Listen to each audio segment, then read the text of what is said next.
Pensado así. Bueno, se me ocurrió, presentarlo de esa manera, ¿no? Además, en época de polarizaciones, claro, no se sabe, no quién tenés sentado acá. Ojo. No se sabe. Bueno, van a dar una charla, después vamos a dar los detalles en algunos minutos nomás, aquí muy cerca en el gremio de Luz y Fuerza, obviamente, bueno, también acompañado por dirigentes locales y demás. Y encima ganó Trump, ¿no? O sea, estamos con el cartón lleno. Sí, ganó Trump. Y ganó Trump. Sí, creo, bueno, se veía venir, además me parece que lo que hoy recorre los diarios del mundo en Argentina, algunos elementos se olvidan, pero lo que recorre los diarios del mundo es el derrumbe del Partido Demócrata. Claro. Ganó Trump, pero lo que se derrumbó es la idea del Partido Demócrata, un partido que ha logrado durante años y mucho sobre los últimos años, donde hubo potentes movimientos en Estados Unidos, canalizar esas distintas broncas y malestares. Incluso en un momento el DCA, un ala de izquierda, podríamos decir que había surgido, también la metieron adentro, con una idea que acá con Del Caño hemos discutido mucho, y también aquí en este programa alguna vez, que es esta idea del mal menor. Claro. Juntémonos todos para ir contra el malo malísimo. Y fracasó de una manera estrepitosa.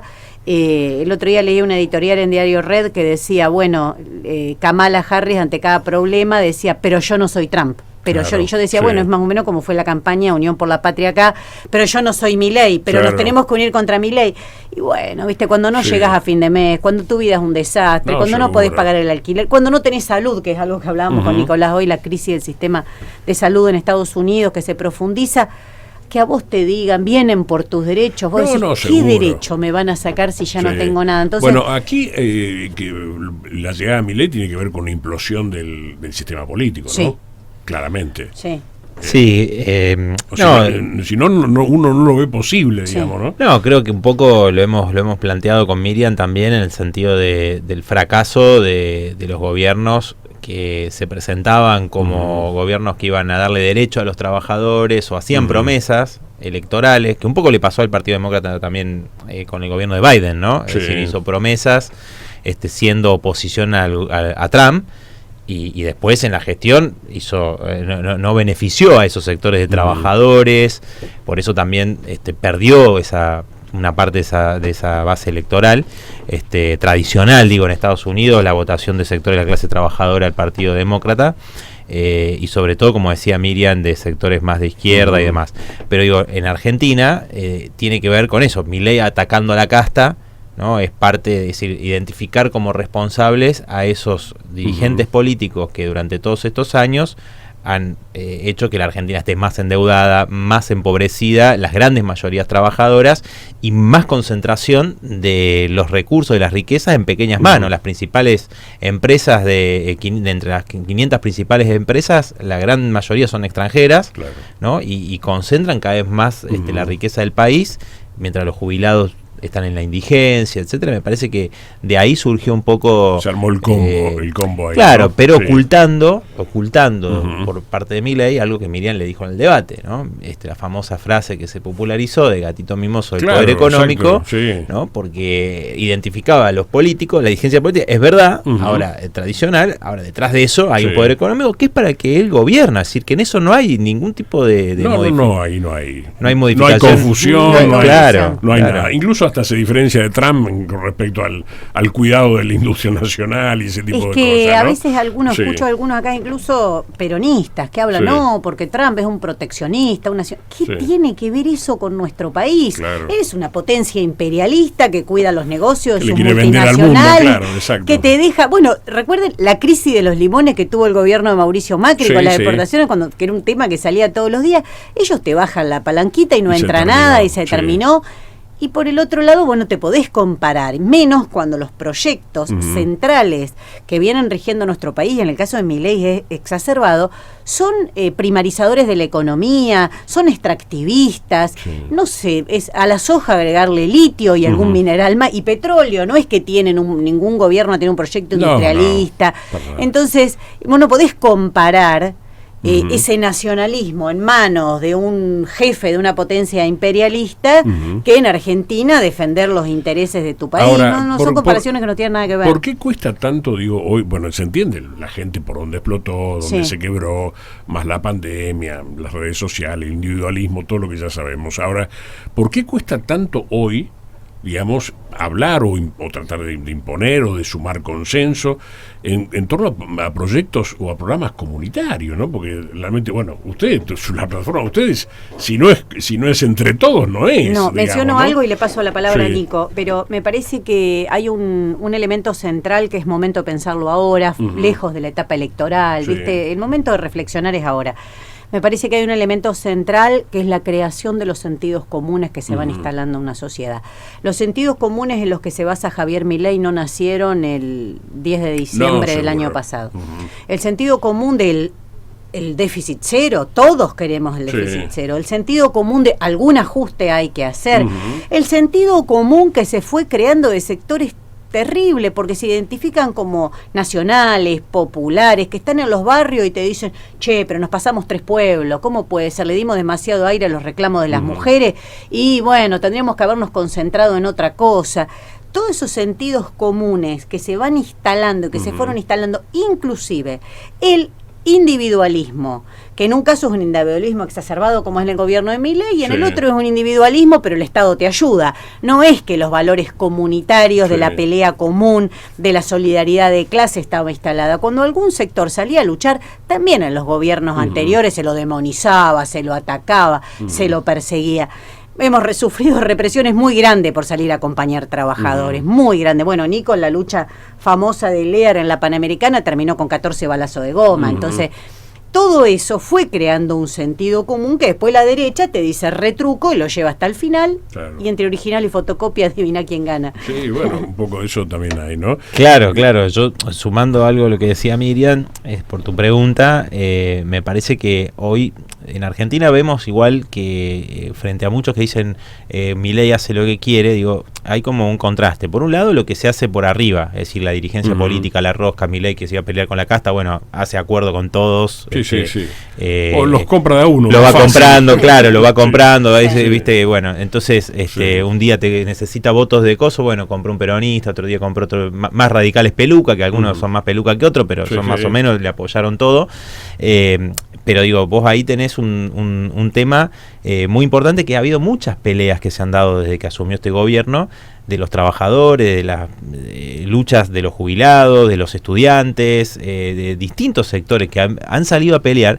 Entonces, el problema es que esa lucha colectiva, a pesar de la conducción sindical, ¿no? Es decir, mientras vos tenés rosca de los sindicatos, los partidos, inclusive los que se dicen de oposición, como el peronismo y demás, que discuten más su interna y la elección de 2025, que cómo enfrentar y derrotar esta política que lleva adelante el gobierno de Milei, y eso se hace con una fuerte organización, con un plan de lucha que pueda poner toda esa fuerza que vimos en la calle, y acá ustedes en Rosario, en Santa Fe también lo han visto, ¿no? Con las multitudinarias movilizaciones, yo te digo ya desde el 20 de diciembre, 10 días después de asumir Milei, que quiso implementar Patricia Bullrich el protocolo famoso y demás, y que nos movilizamos de la izquierda, otros sectores de la noche salieron con cacerolazos. Bueno, tuviste enormes movilizaciones. Bueno, el problema que hay en esto es que el peronismo tiene una estrategia similar a lo que sucedió después de la reforma previsional de Macri, ¿no? Que una fuerte movilización, se le puso un freno, y ahí dijeron, bueno, hay 2019, es decir, llevar a la ilusión de que en la próxima elección, que aparte la presidencial es en el 2027, bueno, el plan de Milei hay que derrotarlo ahora porque está generando un daño enorme. Entonces, esto que vos decías, cuesta, es cierto, cuesta lo colectivo, y lo que nosotros planteamos en la lucha de la izquierda, ¿no? Es decir, de que todos esos trabajadores y sectores populares tienen que adoptar un objetivo, ¿no? Es decir, bueno, toda la riqueza que generamos los trabajadores, los sectores populares, tiene que estar en función de las necesidades de esa mayoría, ¿no? De los galperín, de el otro, o sea, de los pequeños, ese pequeño puñado de grandes grupos económicos, ¿no? Entonces, bueno, ustedes están en la Cámara también, ahora parece que se les va a poner un freno con los DNU, con la ley, una nueva ley de decreto de necesidad de urgencia. Veremos si se llegan al número. El problema de los decretos de necesidad de urgencia es un tema muy profundo en nuestro país, porque es casi crear un rey que decide por decreto, e incluso después con un tercio de las cámaras puede sostener su Claro, veto, exacto. con lo cual tenés DNU y veto, las dos cosas, son dos mecanismos totalmente autoritarios, y que cuando se discute en la Convención del 94, incluso se lo regula con la intención de limitarlo, porque ya Menem venía a decretazo puro, lo que tenemos algunos años más lo recordamos. Pero termina siendo lo contrario, se los regula dejando solo 4 materias afuera, pero dejando la libertad de hacer DNU por lo que se les ocurra, y por el otro lado, cuando sale la ley, esa ley que redacta Cristina Kirchner en su propio gobierno, con esta teoría, bueno, pero ahora no sirve, y deja una herencia terrible, que es la herencia de que es más fácil gobernar por DNU que juntar consenso para una ley. Seguro. Entonces esperemos que haya número el martes, pero está difícil, no está garantizado, ¿no, Nico?, al día de hoy que ese número esté, pero hay que ir a una discusión profunda. Nosotros tenemos un régimen constitucional que es muy antidemocrático, tiene el veto, tiene los DNU, esto de el pueblo no delibera ni gobierna sino a través de sus representantes, se vio en todo este tiempo de gobierno de Milei, que como dijiste vos, te compran un representante, ¿cómo no lo voy a poder revocar? Claro. Si el representante que yo elegí, lo elegí porque dijo determinadas cosas en la campaña, buenas o malas, puedo estar de acuerdo o no, pero dijo determinadas cosas en la campaña, ¿por qué si después hace lo contrario, se vende? Mira, nosotros cuando asumieron no lo podíamos creer, porque estábamos sentados, esto es muy gráfico, estábamos sentados con Nicolás, con Cristian Castillo, Ale Vilca, Romina del Pla, somos 5 diputados del Frente de Izquierda, estábamos sentados en el sector opositor, ¿no? De un lado se sienta, y en un momento los que teníamos adelante eran los tucumanos, se van. En otro momento teníamos los 3 diputados de Salta, se van. En otro momento los misioneros se van y lo empiezan a cambiar de silla. Y nosotros nos quedábamos helados porque ninguno venía, ¿viste? Claro. Era el gobierno que estaba comprando todos los que habían asumido la lista de Sergio Massa, se estaban yendo. Al lado teníamos los radicales. En un momento cada vez se van amontonando más contra la libertad. El PRO van llevando para el rincón, libertario. En un momento el PRO directamente asume casi la conducción del bloque. Entonces, ¿eso qué es democrático? Eso es sumamente antidemocrático, y no existe ni siquiera la revocabilidad de mandato. Así que, como te digo, estamos lejos de las elecciones, aunque algunos estén apurados en meter todo, como muy bien decía Nico, en las elecciones, porque acá, viste, te prometen elecciones, incluso se llega al ridículo de gente que se postula como diputado, senador, no sé qué, desde ahora, y te dice, cuando yo asuma en diciembre, ¿yo qué le tengo que decir a mi papá que es jubilado? Viejo, bancate la jubilación que tenés, porque en diciembre del 25 va a asumir uno que con suerte no se le venden todo lo que asumen con él, que te va de... Bueno, no se puede decir esas cosas, no se puede decir. Absolutamente ridículo. Estarán apurados por ser diputado, pero... Claro, exacto. Miriam Bregman, Nicolás del Caño, están aquí en Rosario, estuvieron aquí en el programa, y ahora en minutos nomás van a estar en Luz y Fuerza, aquí en la calle Paraguay, con estos temas, ¿no? Sí, hablando de esto, ¿no? Con estos temas, y también, bueno, acá está el compañero Franco de ANSAFE, estuvimos recién.